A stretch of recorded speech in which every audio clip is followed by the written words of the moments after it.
Hello, my name is Ashley Brunet. I'd like to welcome you to the 21st Century Local History Club interview. I have many questions to ask you about your memories of your life. What might your name be? My name is Angelo Lanni. Nice to meet you. Nice to meet you. What was your occupation before you retired?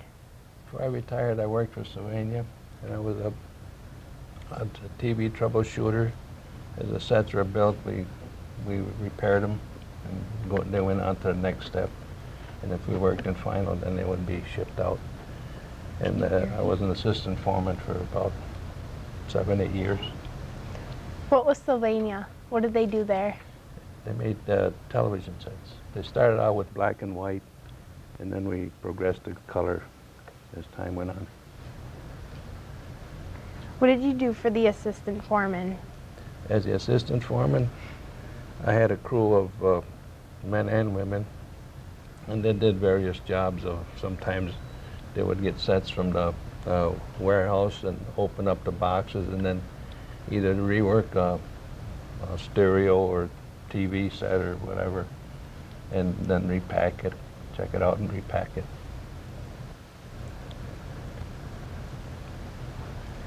Have you ever met a president or another famous person? Yes. President Carter. What was he like?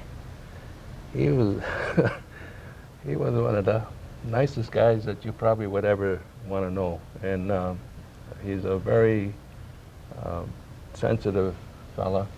And I met him in his hometown of Plains, Georgia, and that's, if you ever get a chance, you got to go there. 'Cause you would never think that a president would come from it's smaller than Akron, and there is no town, maybe Alba, but not much bigger than that. They had a railroad track that went down the center of the main section, and there was a hospital, a wooden hospital, one story on one end of town, and a church, and he gave classes there on a Sunday, and his brother Billy's gas station was well known, was across the street from the center of town, and the facade of the buildings had roofs over them with little pillars, and you walk down, and it's just old type of buildings, and very interesting. And then his plantation, the Carter plantation, was on one end, way over on the other end of town, and that had big acreages, and they raised peanuts, but they had these black laborers that lived right on the properties, and these little southern shacks that you've seen many times in history books and stuff, and one-room shacks, and these black men mostly would be just doing their work there with whatever chores they had to do. And but President Carter, he lived on a side street. Of course, on this, where his plantation was, there's all the Carters that were previous to him, where they lived and who lived there and all that. But his home was a very modest home. It was a ranch brick home, one floor, and of course it was blocked off. The FBI wouldn't let anybody go down into that street for security reasons.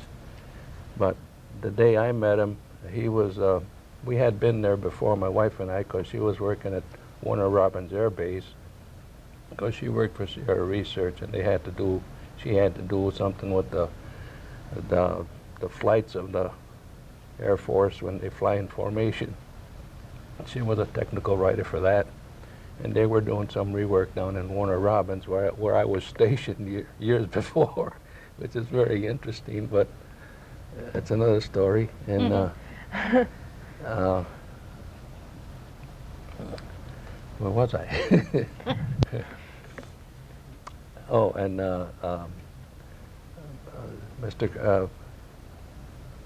President Carter, and I'll tell you a funny story about that. He was dedicating a statue they were dedicating a statue to him in this park that's probably a little bigger than this room.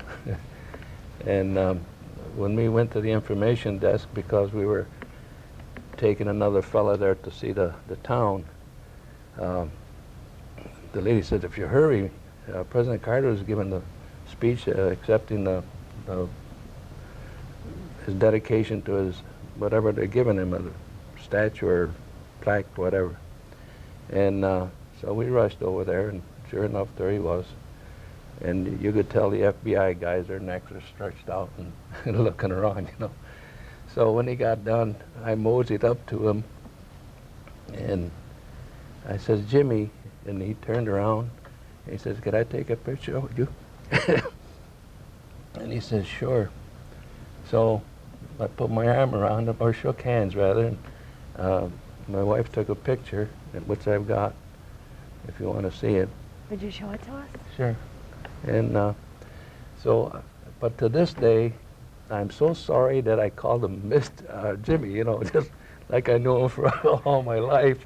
And then later I realized you should never call him that. You should always give him the presidential greeting, you know. And maybe someday I'll write him a letter and apologize. But he's, I took some notes on him because they just had a thing on him just on TV just recently. And these are some of the things that he was a senator. He was a governor of Georgia. He extended public lands in Alaska. He brokered Camp David for the accord with Egypt and Israel. He had this hostage, when he was president, there was that hostage situation in Iran, and then the hostages were freed. They tried to release them, but things went back. They had helicopters that were caught in a sandstorm, and they crashed and all that, and it was a failure. But they did attempt to get the hostages out, but they were later released. And he built the Carter Center, and the only president that ever went to Cuba. And that's basically what the article said about him. But he did, he's still active in building homes for humanity, and I guess he's traveled the world over to do some of the stuff. And he's one of the really down-to-earth guys that I don't think he can beat anybody like that. He's so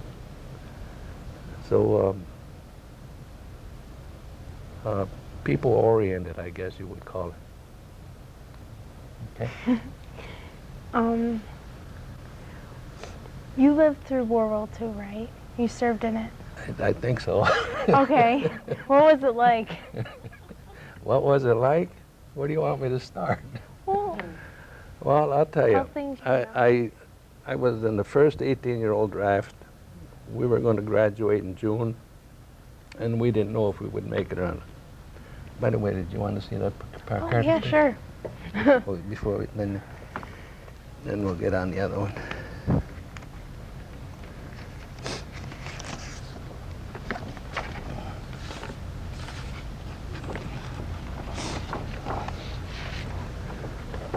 Oh, wow.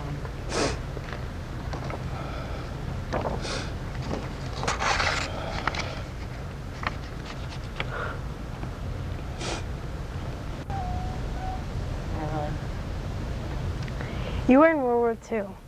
Can you tell me what was that like? I'll try to give a short version of it because I was in over 3 years.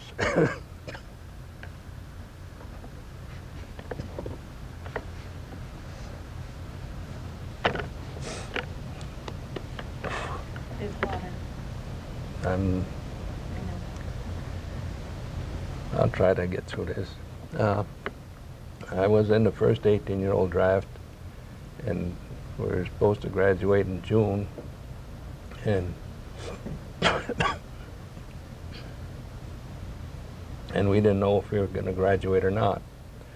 So we finally did graduate, and I graduated in June and I got drafted in November.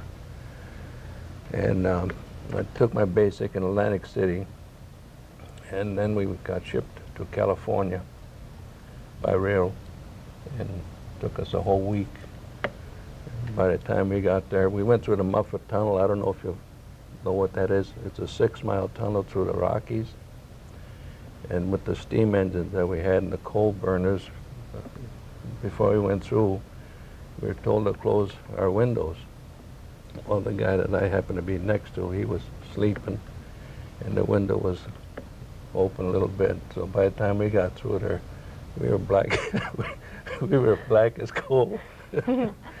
And we had khaki outfits on, but by the time we got to California, we got unloaded because all of our clothes were dirty. There's no place you're on a train, there's no way you're going to wash clothes. So we got off in hot, and we landed in Sacramento, which is the capital and a beautiful city. And we were taken off the train. We had to put our old wool clothes on. There we are. And we got there in June, I think it was June or July. And it was the hottest bunch of miserable guys you ever want to see. But we had our basic training, and I happened to be in communications, and I was a telegraph repairman and installer. And after we went through basic, we got assigned to this a B-29 outfit, which is in Kansas. And so we went on bivouac, simulating battle action. And and there was we'd have to set up field phones and crossings and all that kind of stuff. And we had to, in the middle of the night or whenever it was, they simulated that we had to move or whatever, either retreat or go forward. And so we spent about 2 weeks out in bivouac. And we got to Kansas. There was a park. We finally got to that. And the colonel who was in charge said, "You guys can all go swimming." So off go our clothes, and we're stark naked, you know, because there's nobody else there. But I look over and I see this snake, and it had its white mouth, you know. I told this guy from the south, "What the heck is that?" And look at that thing, he's got foam in its mouth. I said, "You know, foam, it's cotton mouth." So off we go, you know. Finally it came ashore, and we grabbed it and killed it.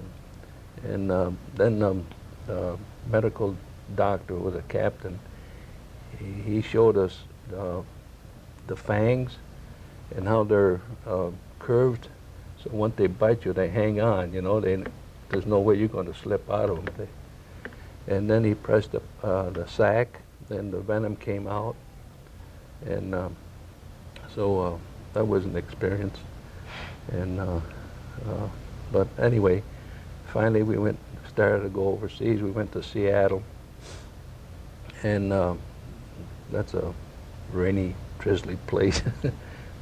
We left in November, and we got put aboard ship, and we left through Puget Sound. 4:30 detention will be held in room 212. 4:30 detention will be held in room 212. We were in Puget, we left by Puget Sound, and we were going to pick up a convoy at Frisco. So we followed the coast down, but as we did that, there was a storm that 90% of the merchant marine that was on the ship got sick, and I'll just cut out the rest of it because it was a mess. That ship was unkept for a week. Everybody was sick. The latrines were full, water, whatever else you want to imagine, floating back and forth. One guy, my friend, was laying on the bottom of a gangway for, I thought he was dead. But he was pale as a sheet, and he was so seasick, he just couldn't help himself, and everybody was trying to help themselves too. So the first few days, I was enjoying myself with the storm. We were up and right on the bow, me and my friend, and one time we had water coming over our feet. Next time we were 30 feet up in the air and water's coming over the side. You look up and all you see is water. You're in a hole, you know, and then next time you're way up on top of a wave. So, but then we went to eat, and the table was about maybe as wide as this, maybe a little bit narrow, just enough for a tray to sit on. We stood up, standing up, and so we went up and we got 2 meals a day, and we were all writing letters home. We were starving. So finally they gave us the 3rd meal, because they just gave us 2 meals. Then they gave us a lunch, and they get a bean and put it in a 55-gallon water, and we'll tie the bean on a string and swirl it around. They call it bean soup. I mean, it was better than that, but that's how we put it. And but I think it was about the 3rd day. I'm eating, and this guy across from me, I see his eyeballs get this big, and you know what happened? He just went all over my tray and everything else. And I told my buddy, bring me something, because we had to sleep in racks, and they started maybe about a foot off the floor, depending on the compartment you went and the height of it. It might be 5 or 6 feet. I mean, bunks high, and we had to always have a life jacket, and we slept with them. And if you were walking around, you had to wear it. And in the mornings they would give submarine alert, and also at night we had to stand to it. We were about 2,000 guys aboard ship, standing side by side. You couldn't sit down. You couldn't hardly move, and just waiting for this torpedo to come and boom, you know. And it was Christmas Eve that we did get an alert that really meant something. So the Red Cross was giving us these little sewing kits and little packages, you know. And we got this alert, and then we were 6 or 7 ships, and we were the flagship, and there was one destroyer and a cruiser. And when we got this alert, boy, that destroyer took off, and you could see him throwing these depth charges. And we don't know if they got, but anyway, it settled down after a while. And we continued on our way, and we stopped at Anahuac. No, before that, we stopped at Hawaii. And that's when all the ships were sunk, and they were still laying underside and burned up, and holes blown in them and all that. The harbor was full of them. And we laid outside the harbor before we could get in, because we had to have a special pilot because of the nets that they had to prevent submarines from coming in, enemy submarines, you know. So you had to know the channel to get in there. And the guys would wash their clothes by tying them on a rope and throwing them overboard, and then as the ship sailed by, it would beat them, and then they'd pull them up. But the sad part of that was, when we got to Hawaii, the ship docked or anchored at night, And this guy had previously thrown his clothes over, but then in the morning when he went to retrieve them, to his surprise, they were right below where all the garbage and all the latrines were emptied. So he started to pull them up, and it was all slimy, so he got and just cut the cord, and he had to wear his clothes for the rest of the trip. The ones he had on. And then there was another funny one. The guy was going to wash his clothes. This is on the way going to Hawaii, and he got them and tossed them out, and there they went. He forgot to tie the other end. Bye-bye clothes. So anyway, we finally get to Hawaii, and then they put on, we just got over our seasickness, and everything is settled down and all, and they put about 1,500 black guys on a black outfit, and there was no room for them, so they had to sleep up on deck. And then the seasickness started for them, and naturally we had to live with it. But when we went overseas,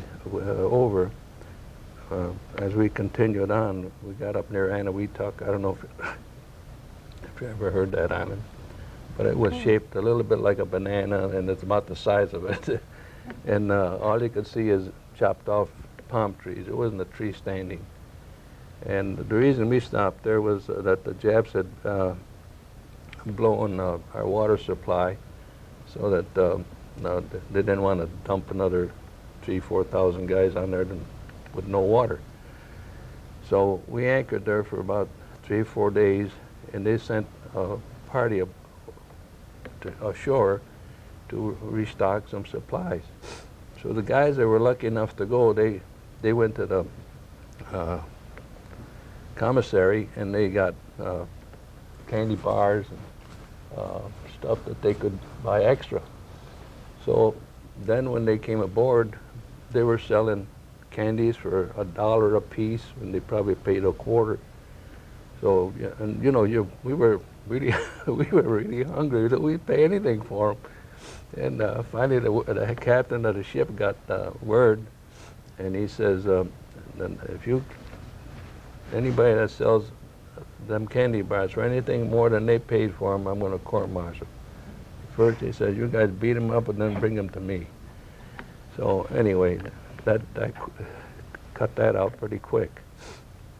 So then we got to, let's see where,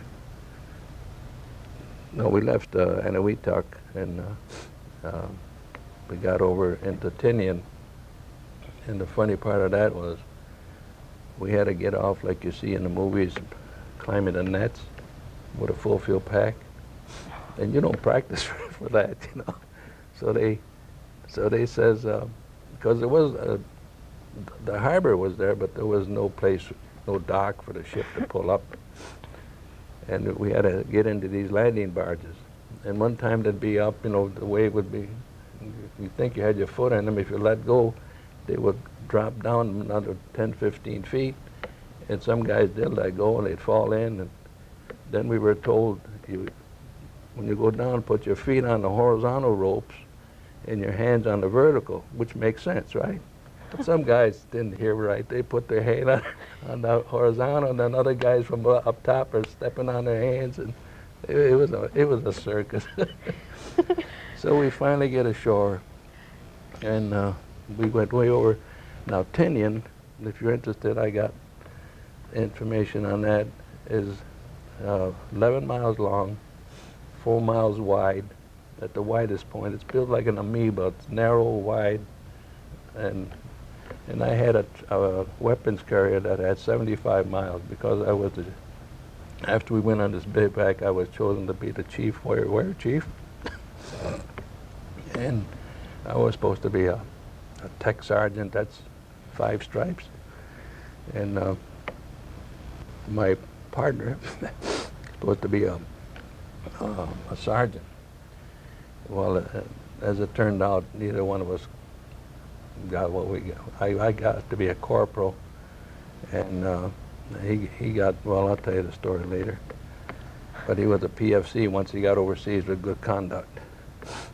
So we get everything set up overseas, and these missions are going off constantly, and I'm trying to cut this down because there's a lot of in between. And so anyway, we used to have these suicide attacks that the Japanese would come one way, because if you look at the map, and we were front lines at that time when we went there, because the island had been taken just about a month or so before we got there. I can't exactly remember. But I had a friend that was in the CBs, and I didn't know that he was there, but I found him later. He was aboard ship when the island being taken, when the Marines were taking the island. And there's this one place, and I got a picture of that. It's a cliff, a sheer drop to the ocean, and with all rocks down below. And couples would grab each other and jump, or they would throw their kids over. And when we got there, I happened to go talk to this fella. He was from Oakville, Nick Cassiano. And he saw all of this happening at the time. When we got there, all of you looked down, it was all skulls and bones and whatever. And the reason we'd go there is for souvenir hunting. And there was caves, just honeycombed with caves. And one Sunday morning, this buddy of mine says, "Come on, Angie," says, "let's go souvenir hunting." And this was prohibited area. And this guy, he was from the South, and he was running bootleg and moonshine and that kind of wild guy, you know. His name was Ashley. And, but he's a nice guy. So we went, and we're in this cave, and I'm finding coins. I got some Japanese coins home that got off of dead, decayed bodies. And anyway, and all of a sudden start hearing voices. And I look at him, he looks at me, and you know, we thought there was only 2 rooms in this cave. So what do? I left my machine gun in the truck, but the funny part of it is, we never got issued any ammunition. So there we are. And it's a little late for us to start scrambling out of there, because there's this narrow pathway that you'll end up with the guys down below there, you know, if you misstep. And so the voices are getting closer and closer, and so we didn't know what to do. But there was all kind of skeletons and bones in there, so I picked up a leg that had a Japanese sneaker on it. They had those split-toed sneakers, you know. And I got one of these, and I'm on one side of this doorway, this archway, and my buddy's on the other side. And finally, the voices got right up, right there. One more step, they would have came through. So as they did, they were speaking loud enough that we could hear and understand them at that point, but not before this point. And they happened to be 2 American soldiers. And we said, they were surprised to see us. We were surprised to see them. And they said, "How'd you get down here?" Well, they had a rope. They came down through a hole that was up in the ground up there. And we came down through a path, and they were honeycombed. So that was an experience. And then again, with the same guy, we went to another prohibited area, and we're in a cave, and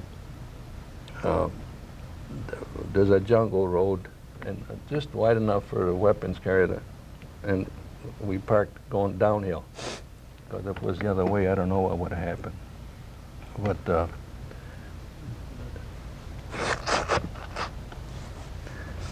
So I told him, I said, you know, there's Japs in this area. We're not supposed to be here.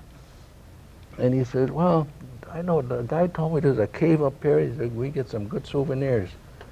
And so I said, all right, but let's have a plan. I said, well, if anything happens, the first guy runs to the truck, lets out the clutch, and as long as we're going down, he'll hold the clutch and then jump. The other guy just jump in. And so we went up in the cave, and geez, I had a beautiful Jap helmet, a canteen, and again, there was dead bodies in there. And all of a sudden, after we're done, and we're standing at the cave entrance. This was about 6 feet off the ground. We had to climb up in there. And he says, we're standing there talking, and all of a sudden there's a shot, and dirt falls down on us. You heard it banging. So I said, Jesus, somebody's shooting. He said, there's somebody's target practicing. He says, this is a prohibited area. There's still Japs on the island. You know, I don't trust this. So he said, I'll prove it to you. He said, so he gets out there, bang, another shot. I said, you idiot. He says, there's somebody just fooling around. So he gets a helmet and sticks it out and another shot. I said, look, I said, the count of 3, I don't care if you come or not, I'm jumping, I said. And first guy to the truck lets the clutch out. Well, we cleared it. And just as we jumped, another shot rang out. And but that's probably as close as I ever got to combat as far as my own. It was enough. And then we had experience where these Japs would have suicide attacks. And one morning we were getting up, and I had just put on my coveralls. When we first got there, we were in tents, 24-man tents. And I had just got up, and I had put my coveralls on, and all of a sudden to see the tent flap like this, and whoom, you know, and I look, and the guy had about 3 bunks down. We were sleeping on canvas cots, and this guy just got out of there. There's a hole in the tent, and there's a piece of metal under his bunk smoldering. So we said, Jap, you know. So we all run to there was an air raid shelter we ran to. I grabbed my machine gun, but again, no bullets. So we go in the air raid shelter, and this Jewish fellow, his name was Schwartz, he liked to sleep without clothes and naked, you know. So he's in there, and I look at him, and he's stark naked with a guitar. I said, Schwartz, what are you going to do, serenade him? So anyway, everything got kind of quiet, and we look out and we see this huge column of smoke, you know, and says, gee, that's where the runway is.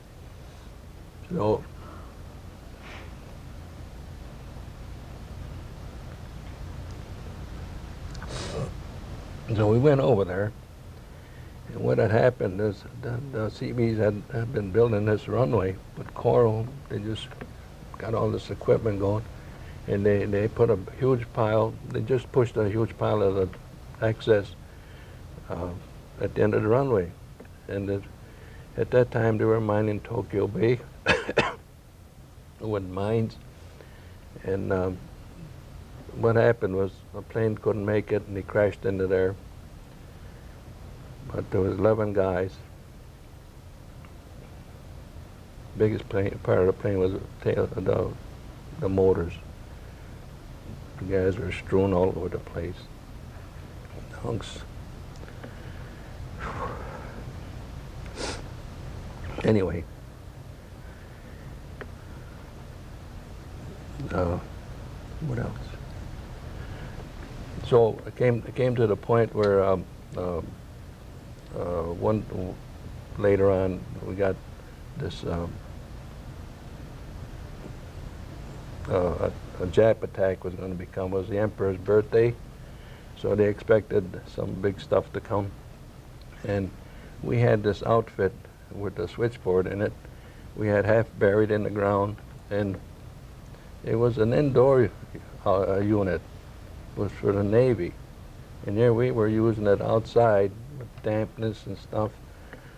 And so I went to the switchboard operator and I told him, I says, you know, them drops are dropping, but push them back up and try calling and see if, you know, if you can catch anybody on the other end.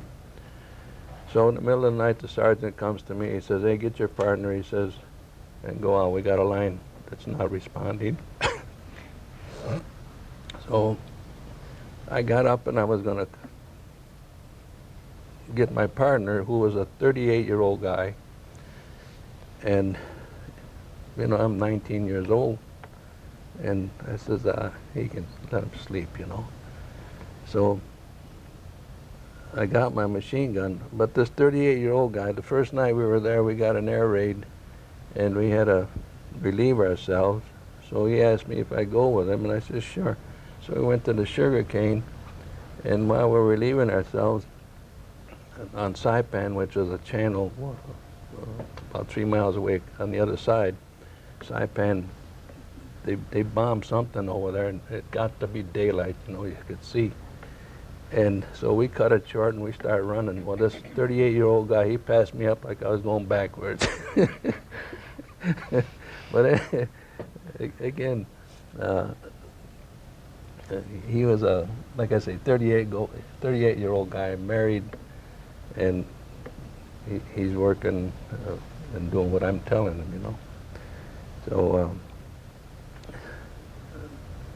this one day, this officer, we really didn't have an officer assigned to us like another unit. And so he came and he says, he called me Joe, he says, go out and check runaway so-and-so. He says, we got a special mission going on. Well, we didn't think any of that because we had a lot of special missions going on. But before that, this special outfit came over there and says, the war's going to be over in 6 months. We had been there a year. And he said, yeah, we've been hearing that stuff. And so I go out and check, me and my crazy Ashley, and he was from the south, and after the runways were built up like a carrier deck because they left the roads on either side of the island on that one end. And so we got down below there and we're monkeying around, and I saw a plant, and I says, what the heck is that? He said, that's a peanut plant. I said, peanuts? I never saw that. He says, dig it up and you'll find peanuts. They're just like potatoes, you know. So I did. I dug it up. Sure enough, there's little peanuts on there. And in the meantime, this plane took off. But like I started to say, that when that outfit came, they had this B-29 with canvas all the way around it. And all we could see was the props, the wings, and the tail. That was it. 2 MPs on it 24 hours a day.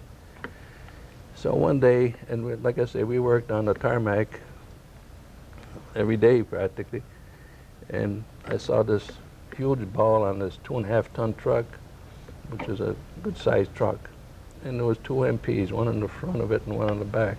And I asked the guy, what the heck is that? He said, that's Blockbuster. I said, Blockbuster for Japan? He says, the only one I saw. We had bombs laying all over the place, incendiaries and 500-pounders and whatever, all over, you know. But this is the only thing I saw. So anyway, that special mission took off. And then we went to the movies at night, and that's all we had to do was go to the movies. There was no town, no place to go. And this is at such and such a time, such and such a runway, plane took off with the atomic bomb. We go, what the heck is that? You know, we didn't know ourselves.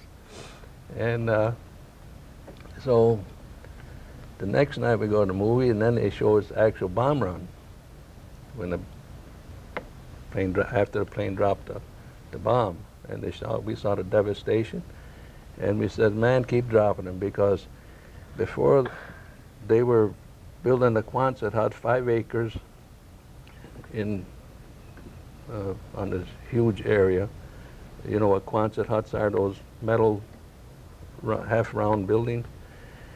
That was an evacuation hospital. Then they were bringing aboard on the island all kind of equipment, bulldozers, tractors, tanks, you name it, getting ready for the invasion of Japan. And if they hadn't dropped that bomb, them Japanese would not give up. They were, and I got a picture of that, you got to burn them out of caves. They just, diehards. I mean, that's the way they were brought up from when they were born. And they're just fanatics. And anyway, that was pretty much that part of it. Could we see the picture? Which one do you want to see? Well, both of them if you I'll have show you. them. Oh, and then when the plane got back, the Enola Gay, we got pictures of that. And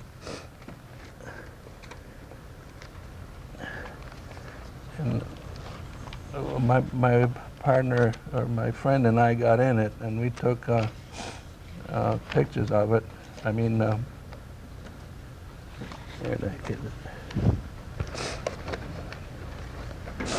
I'll show you.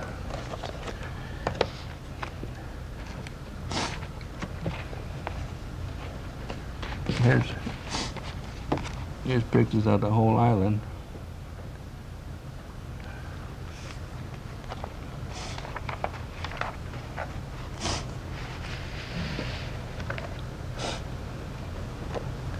Here's the Enola Gay.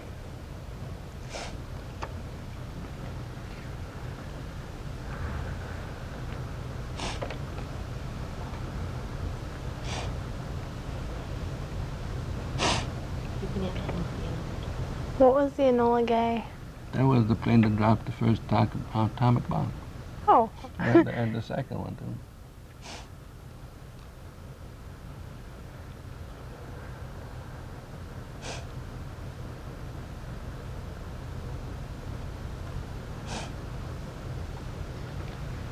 And in those days, we used to say this was a good Jap. There's a cave up here, and they dragged them out. In fact, here's the cave. Back there in the black hole is the cave.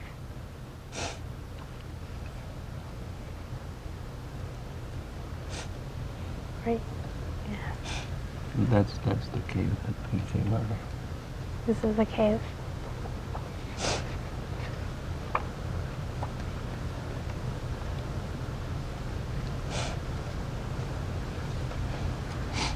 This is the job I used to do.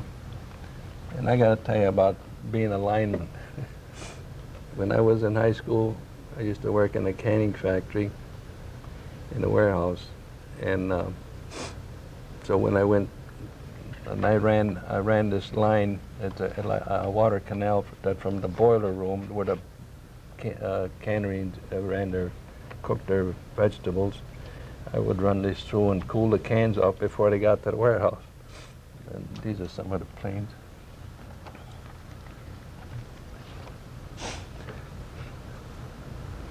So when I got in the service, I said, "What did you do in civilian life?" I said, "I was a lineman."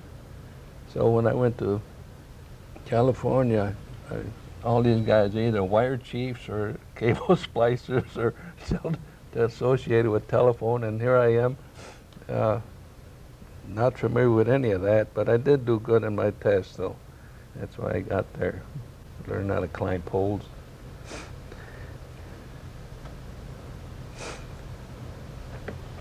Here's pictures of, these are not the real ones, but these are the atomic bombs, the two of them. Oh, cool. This was in a museum in Albuquerque. No, was it Albuquerque? In that area anyway, out west, Air Force Museum. One is a fat boy, and the other one is thin man. I forget the real names.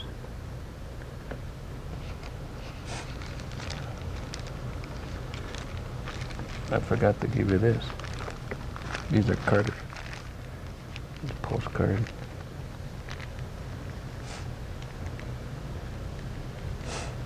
That's a bomb too. That's the one. One of my. This ever. are in the museum. After I come back, we happen to go out west, and those are the two that were dropped. But then there's another story behind that. The ship, First Century Local History Club interview. My name is Ashley Brunei again, and I'd like to welcome you back. well, thank you very much, and I'm glad to be back. Do you have anything to say about World War II? Do you have anything to add? There's some items that I couldn't give that were kind of funny at times, and if you're interested in that, I can give you that. Go ahead. Okay, and this all comes back from memory, though.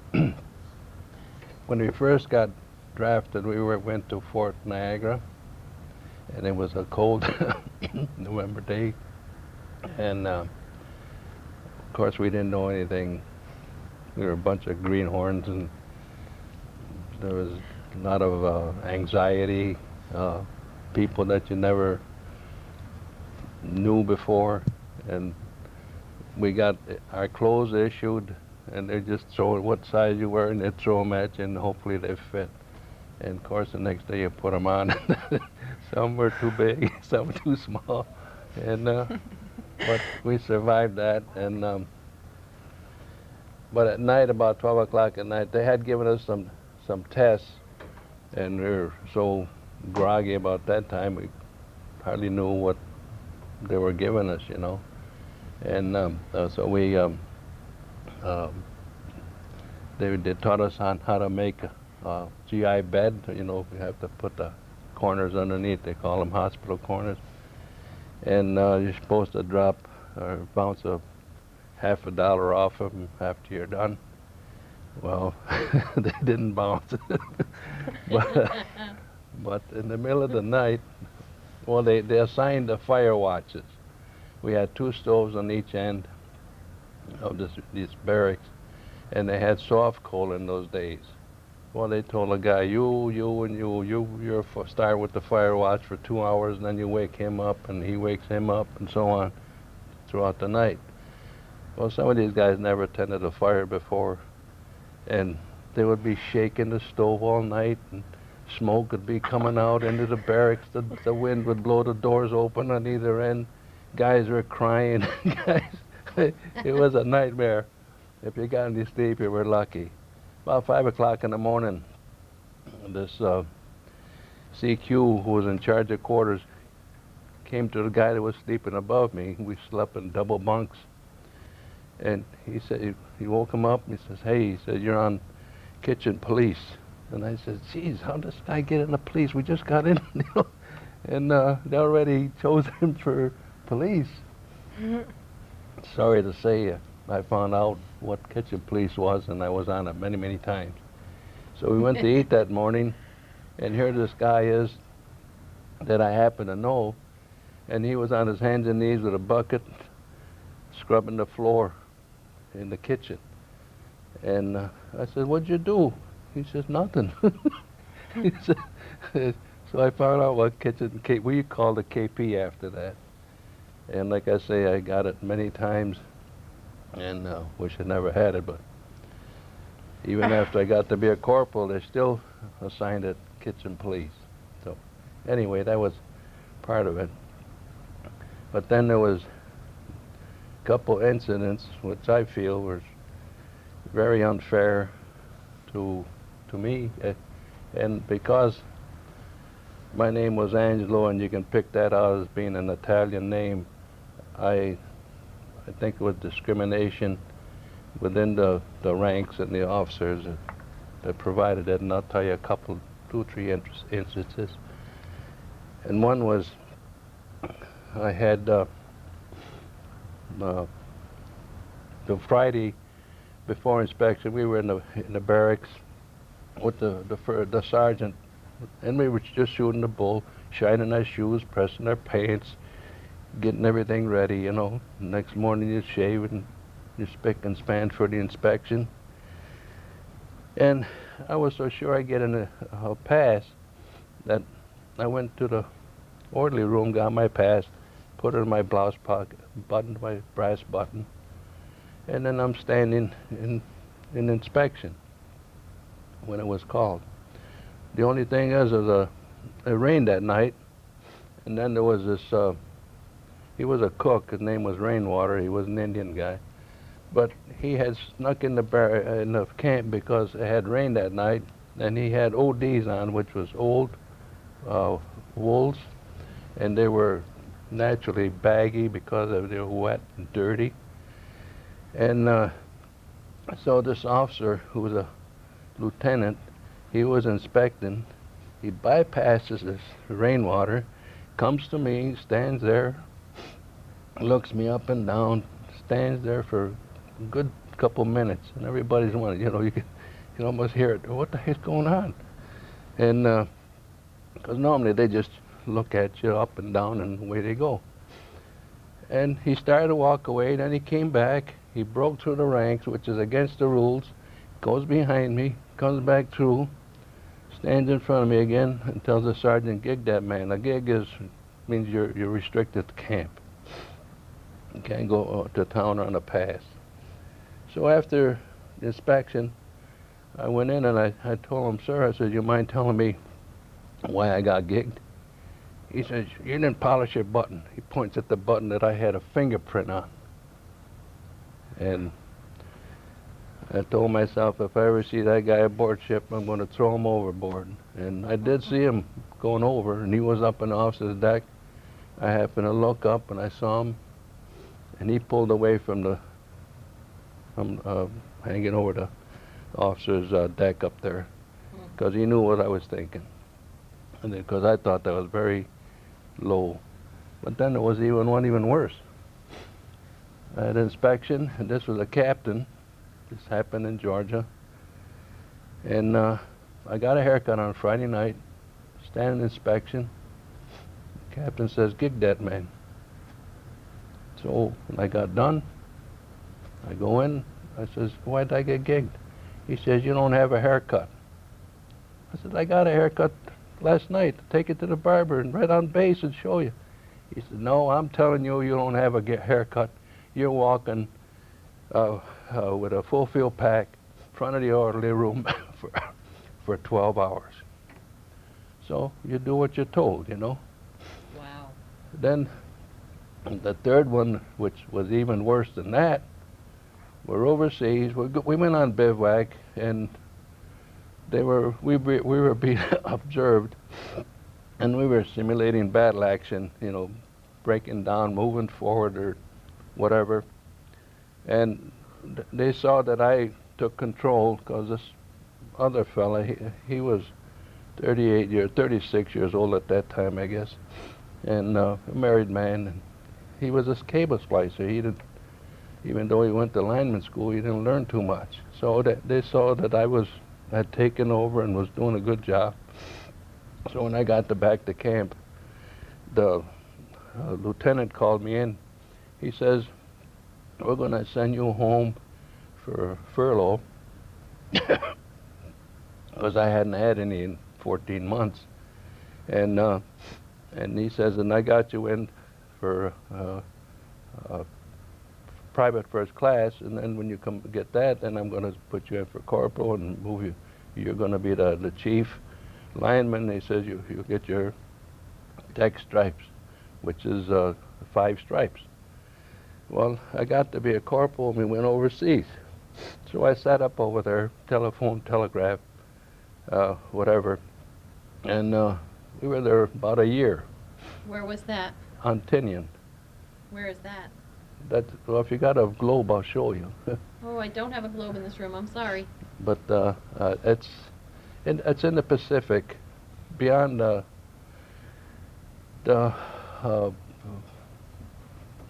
the heck they call that? The date line. Oh, okay. The international date line? Yeah.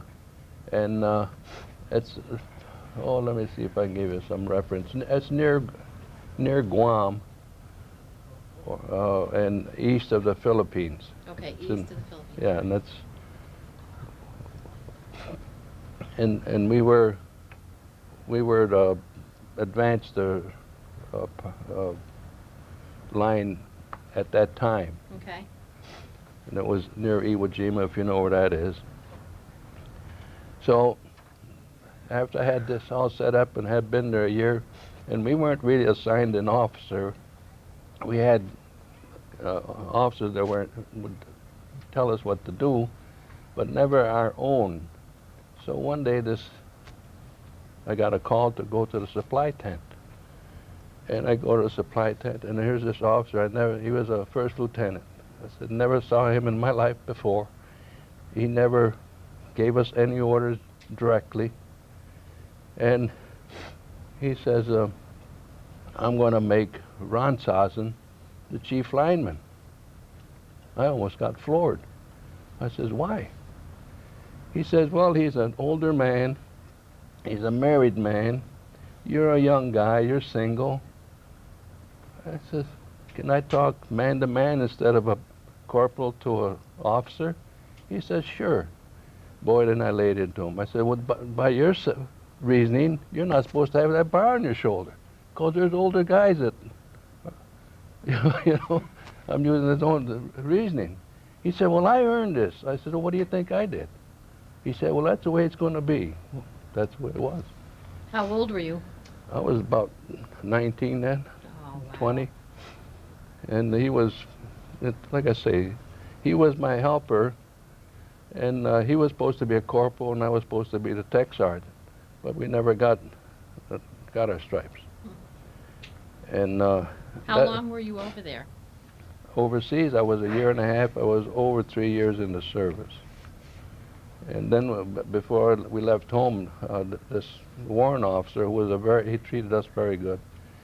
And he says, you know, if you stay here, I'm going to see that you get your stripes. Because they were moving to the Philippines. I says, you know something? I says, you can have what I got on now. I'm going home. I didn't get my stripes when I deserved them, and I don't need them now.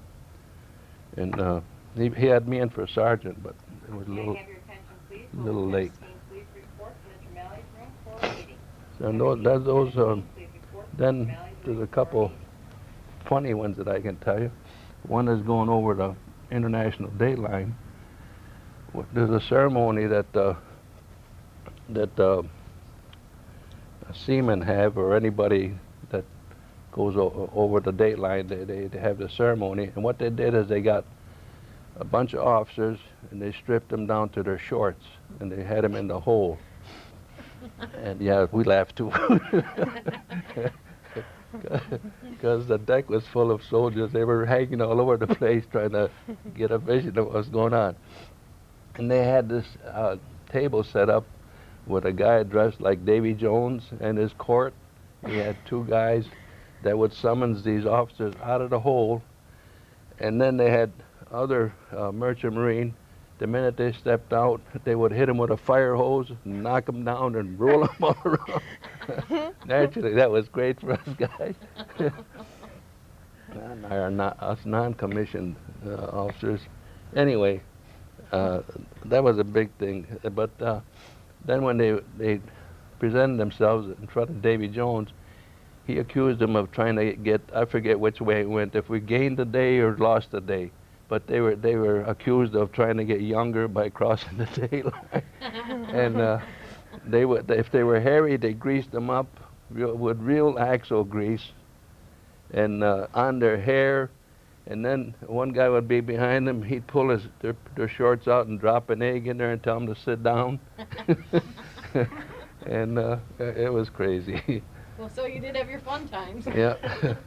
Oh yeah, we had some fun.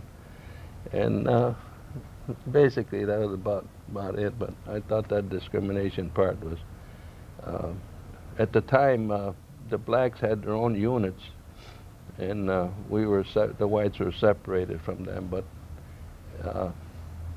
those were the days, and very little you can do about it. If I knew what I know now, I would have prosecuted that lieutenant that pulled that stuff on me, because he had no reason for it. If I hadn't been doing my duty, I could understand it, but everything was in top shape. Right. So, anyway, then there was one time we had there was a mid-noon. It was actually noontime. and they got as dark as 7, 8 o'clock at night it does here in the wintertime. And look out between Saipan and Tinian, you could see this spiral dipping down into the ocean and coming up. And we had just been on the island maybe a few months, and just got settled in. We had some Marines that were sleeping in tents just on one side of us, but they were closer to the runways. And when this thing came through, we ran for the barracks and just barely got in. Then the rain came like you wouldn't believe, and the wind. Were they tornadoes? Monsoons? Yeah.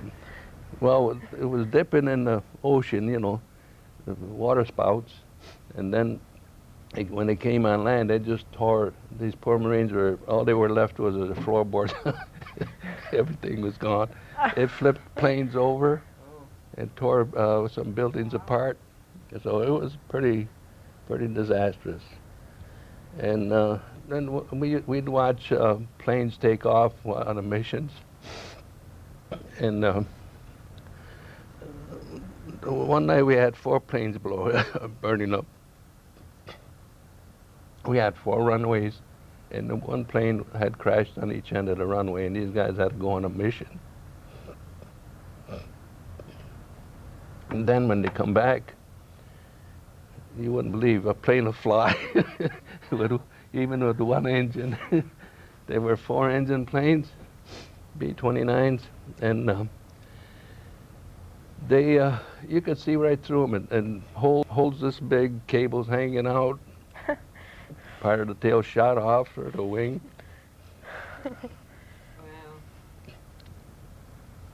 That's amazing. Of course, a lot of guys got killed, but that's war. And then one day we were standing, this was around noontime, and we're standing in the chow line, and we saw this B-24. This was before Iwo Jima was taken. And we saw this B-24. He didn't belong on our island. His home landing field was Saipan, which is about 3 miles away across the channel. And he was really low, probably 100 feet up in the air. And we said, what the heck's he doing that low? So he flew over our island. And just as soon as he got over the shore, and got over the ocean, he just did a wing over and then right into the ocean. And of course, we ran down there with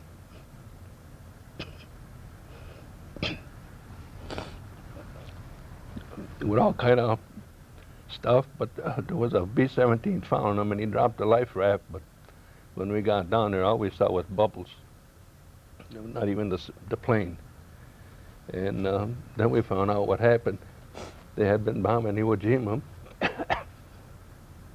and everybody was either wounded or killed aboard, and the engineer was flying it back, and he never made it. He probably passed out over our island and dumped it after that. And then I saw other crashes, too many to tell about, but they sure took a lot of lives. But you had to give those guys credit, let me tell you. There's one mission came back, and the guys got out, and they're talking, the props are still turning, and one guy walked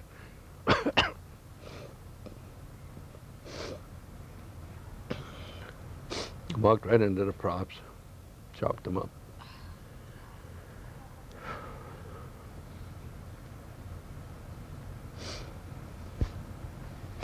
The one that I can't bothers me the most. You want me to stop for a second? No, I'm okay. I'm sorry, I can't help myself. Oh. Don't even apologize. One plane crashed, and I was going from one area to another because we were on the tarmac all the time because that's where our equipment was. And this plane crashed, and it was burning. It caught on fire, and and the firemen came with foam, and they were dousing it. Of course, we went over there trying to see who we could help, you know. But about 15 minutes into the situation where the plane was burning, they chopped and got the waste gunner out. It was he's got a bubble, and you could see him pounding it. I'm so sorry. Are you okay? I'm sorry that really happened. I'm just watching it. Imagine these guys. And then after they got him out, they got this other guy out. But, and this is what really bothers me. He was like charcoal, black all over, and they had laid him in an ambulance, but they weren't taking him anywhere because he was too far gone. But I went up and happened to look in there, not knowing what I was going to see. And when they had grabbed him and put him in the ambulance, of course his clothes were all burned, and you could see the meat, you know, just like you open up a steak that's black on the outside but red on the inside. The guy was still breathing, but that haunts me today. I'm sure it does.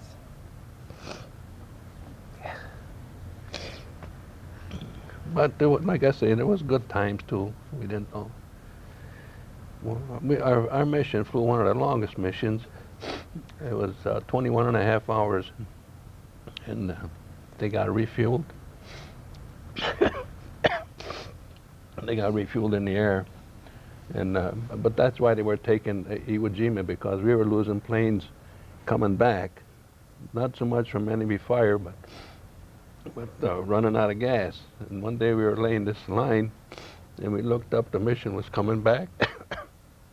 And if you had enough gas and everything was okay aboard, you would keep flying in a circle till you had a chance to come in. And if you didn't, you would wobble your wings, and then you came in first. Well, we saw this plane. He's wobbling his wings, and first thing you know, we see guys jumping out, and they're over the ocean. And we counted, I think there was about 11 guys in the crew. We counted 10, and you know, the plane was still flying. But as they were jumping out, one engine would conk out, then the other one, then the other one, and they just had one going, and the plane is still heading for the island. But we said, well, there's got to be one more guy coming out. And sure enough, just as soon as he jumped, the plane zoomed right in the water. And they ran out of gas. And then another day... They all made it then, all 11.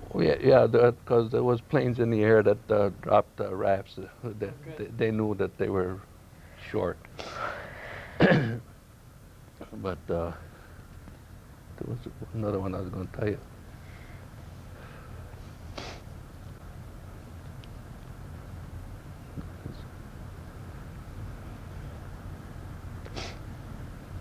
Oh, there was this other plane that was coming in, and he had 2 engines gone, and he's, like I say, he's about ready to touch down, but he's about maybe 100 feet in the air yet, and the 3rd engine goes out on him, and then just before he landed, the 4th engine went out, so he made it by the skin of his teeth, you know. But another day I'm on the tarmac, and as I'm ready to cross, they hold me up, the MPs do, and all of a sudden this plane comes in, and we don't know if they're coming in from missions or anywhere, you know. And some were flown in from the States as a replacements. But this plane come in, and he just never, we just bounced, and the wings, the wheels flew up, the wings fell down, plane broke in half, and he comes sliding past me. And like I say, we didn't know if they're on mission or not, you know, because they might have mines aboard or bombs and weren't able to dump them. So the MP says, come on, you know. I says, I'm going to wait, see, you know, whatever happens, because he hadn't even stopped sliding yet. So he finally stopped, and the nose was broken open, and a couple guys crawled out. One guy had a big lump on his neck, and we laid him down. And but it was just a replacement plane that was coming in. You know, that was it. So it was. It made you grow up pretty damn fast. Yeah. When you realize how precious life is and how quick it can disappear. You're talking to some guy, and minutes later he's dead. And I learned that pretty fast. And it makes me appreciate life a little bit more today, have a little more respect for people that don't have good health and all. But it's a tough world out there. And these guys that are going through Iraq now, you see some of that, but you still don't get to see the wounds, the slaughter, the body parts. There was this one morning we got up, and we had just got in tents, 24-man tents, and I just got on putting my coveralls on, and this guy about 2 bunks down, he had just got up, and as he got up, we felt the concussion first, and the tent flapped, and we looked, and a rip was in the tent, and a hot piece of metal right through where he was laying on his bunk. He had just gotten up. Pardon? He just got up? Yeah. If he'd have stayed there another half minute, he probably would have been dead.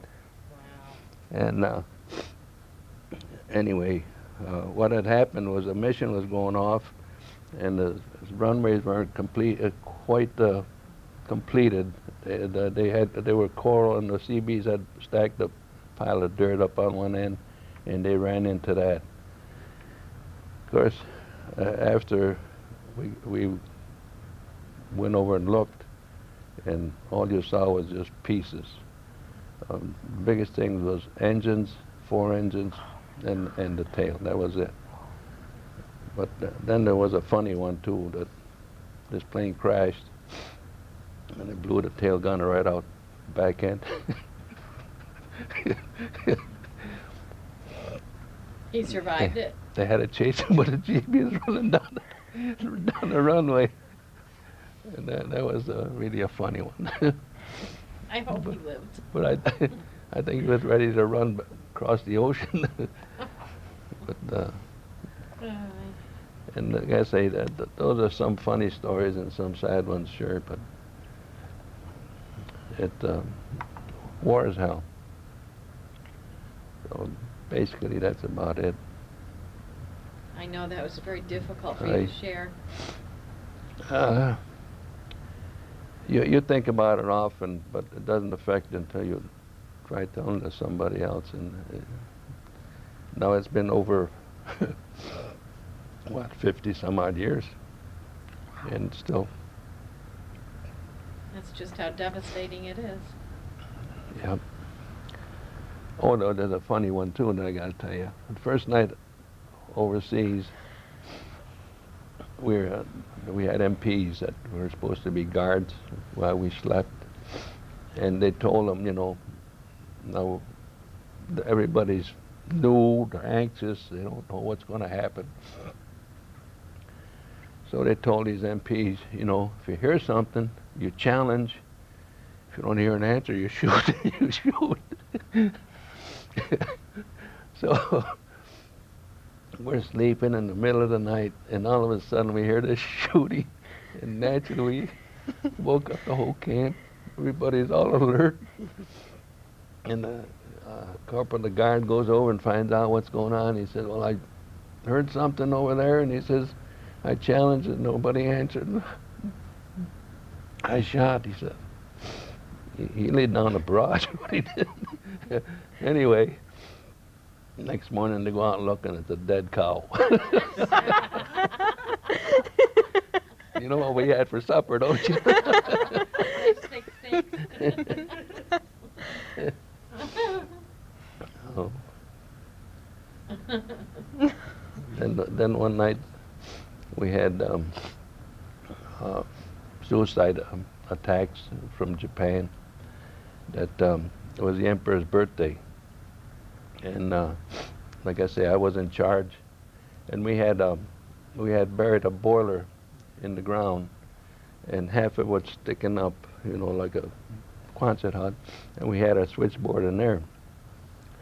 So it was a Navy unit, and that was for inside, and here we are using it outside with the moisture and everything.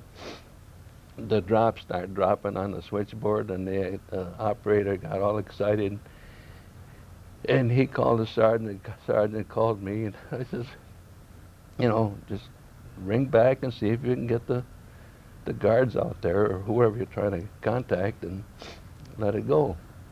And if you know you can't, then you call me. So 2 o'clock in the morning, the sergeant comes and wakes me up. He used to call me Joe. He said, Joe, get your partner. Says, I'll post it. We can't get. So I tell you, this guy was 36 years old at the time, I guess, 37. So I started to wake him up. I says, I'll go myself. So the night was a bright moonlit night. You could read newspapers out there in the moon. And so I had learned in this country to give the wires a jerk in case there was a booby trap on it. So I kept jerking this wire, and I kept going and going. And there was a stone fence at the wire. We had laid the wire over, and I still couldn't get anybody. I'd ring on one, every once in a while I'd tap in and try to ring. I couldn't raise anybody outside of the switchboard. So I figured the trouble has got to be ahead. So I finally get to the area where this guard was supposed to be. There's a tent. I see the phone laying on the ground, but he's not in sight. So I go to the phone. I'm trying to get the switchboard. I can't get the switchboard, and I hear this rustling in the tent. I says, "Who's there? I'll shoot." Guy says, "Don't shoot, it's me." I said, "Who the hell is me?" So he comes out. I said, "What are you doing?" He said, "Don't tell anybody I was sleeping in there." I was sleeping in there. I'll shoot you right here, right now. I said, we're depending on you to keep your eye open, because it's the emperor's birthday, and you're out here sleeping. And I said, "No, you want to stay by this phone, because now you made me come all this way. Now I got to go back and keep calling." Well, I got to the stone fence, and I could get him on one side and get the switchboard on the other. So I said, "The trouble's right here." And sure it was. Our wires were twisted wires, 2 wires twisted together. One of them was cut. Oh. I said, "You son of a gun," I said, "you've had it now." You mean he cut it on purpose? No, the Japs, we had Japs on the island. Oh. And I figured they set me up, So, Ooh, scary. and we had learned how to splice in the dark without no lights or anything. So I sat down behind that stone fence, and I was splicing as fast as I could. I got it spliced back together again, and anyway, nothing happened, but boy, I said, never again. I'm always going to take somebody with me. That's scary. Yeah.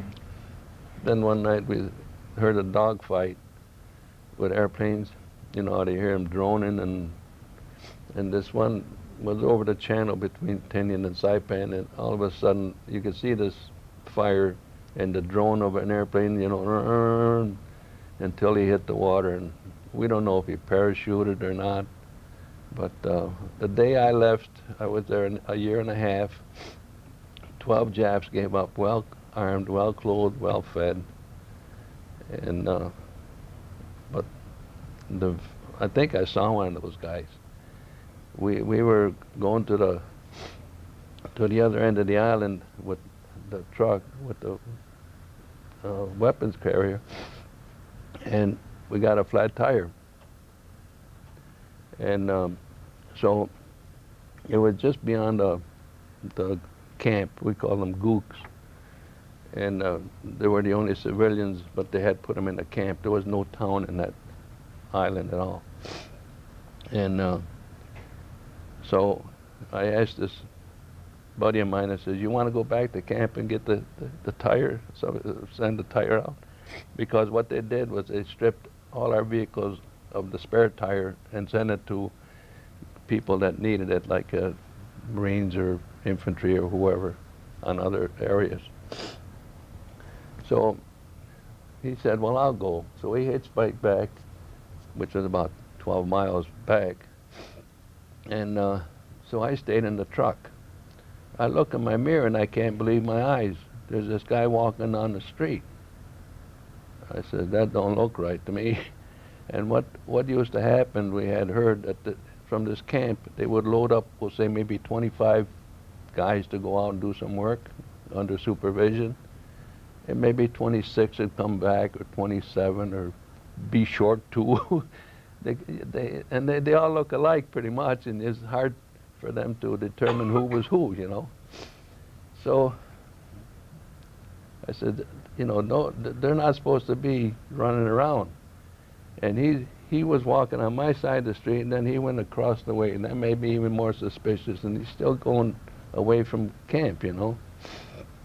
So I got this tire iron, and I'm holding it, because if you remember, I think I told you that we had machine guns, but we didn't have any bullets.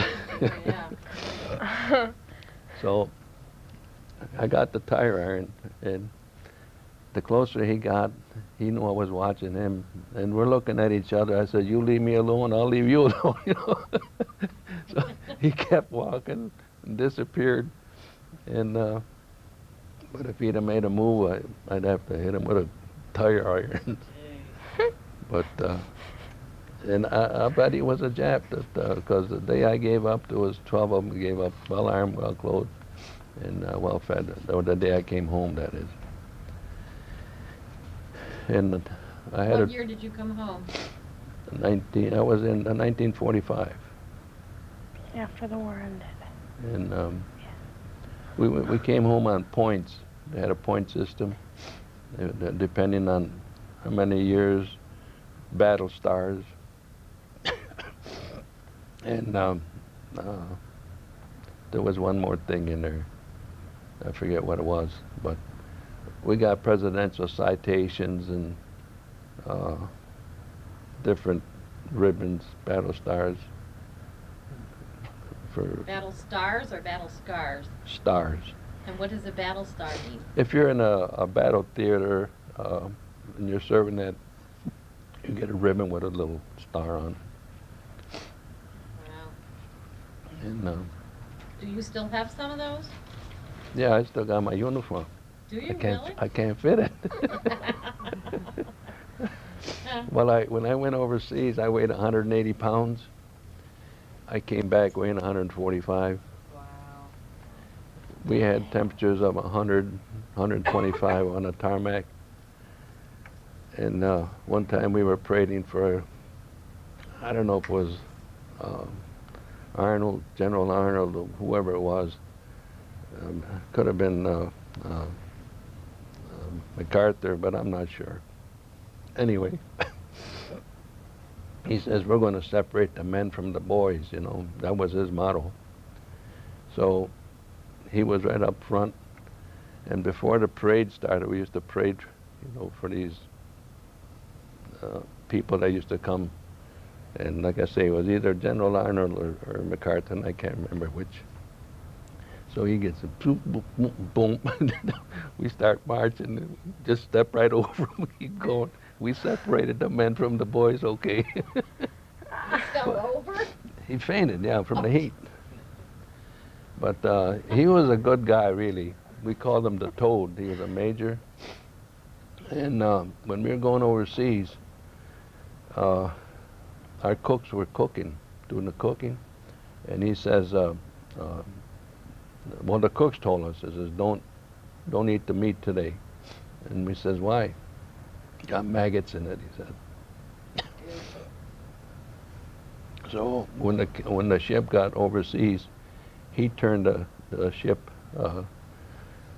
compliment whoever was responsible. They turned them in, and they got court-martialed. They're supposed to buy grade A meat, and they were cheating by buying lower grade and pocketing the money. So, but basically, you live through it and you learn a lot. Appreciate life a lot better. Is there anything else?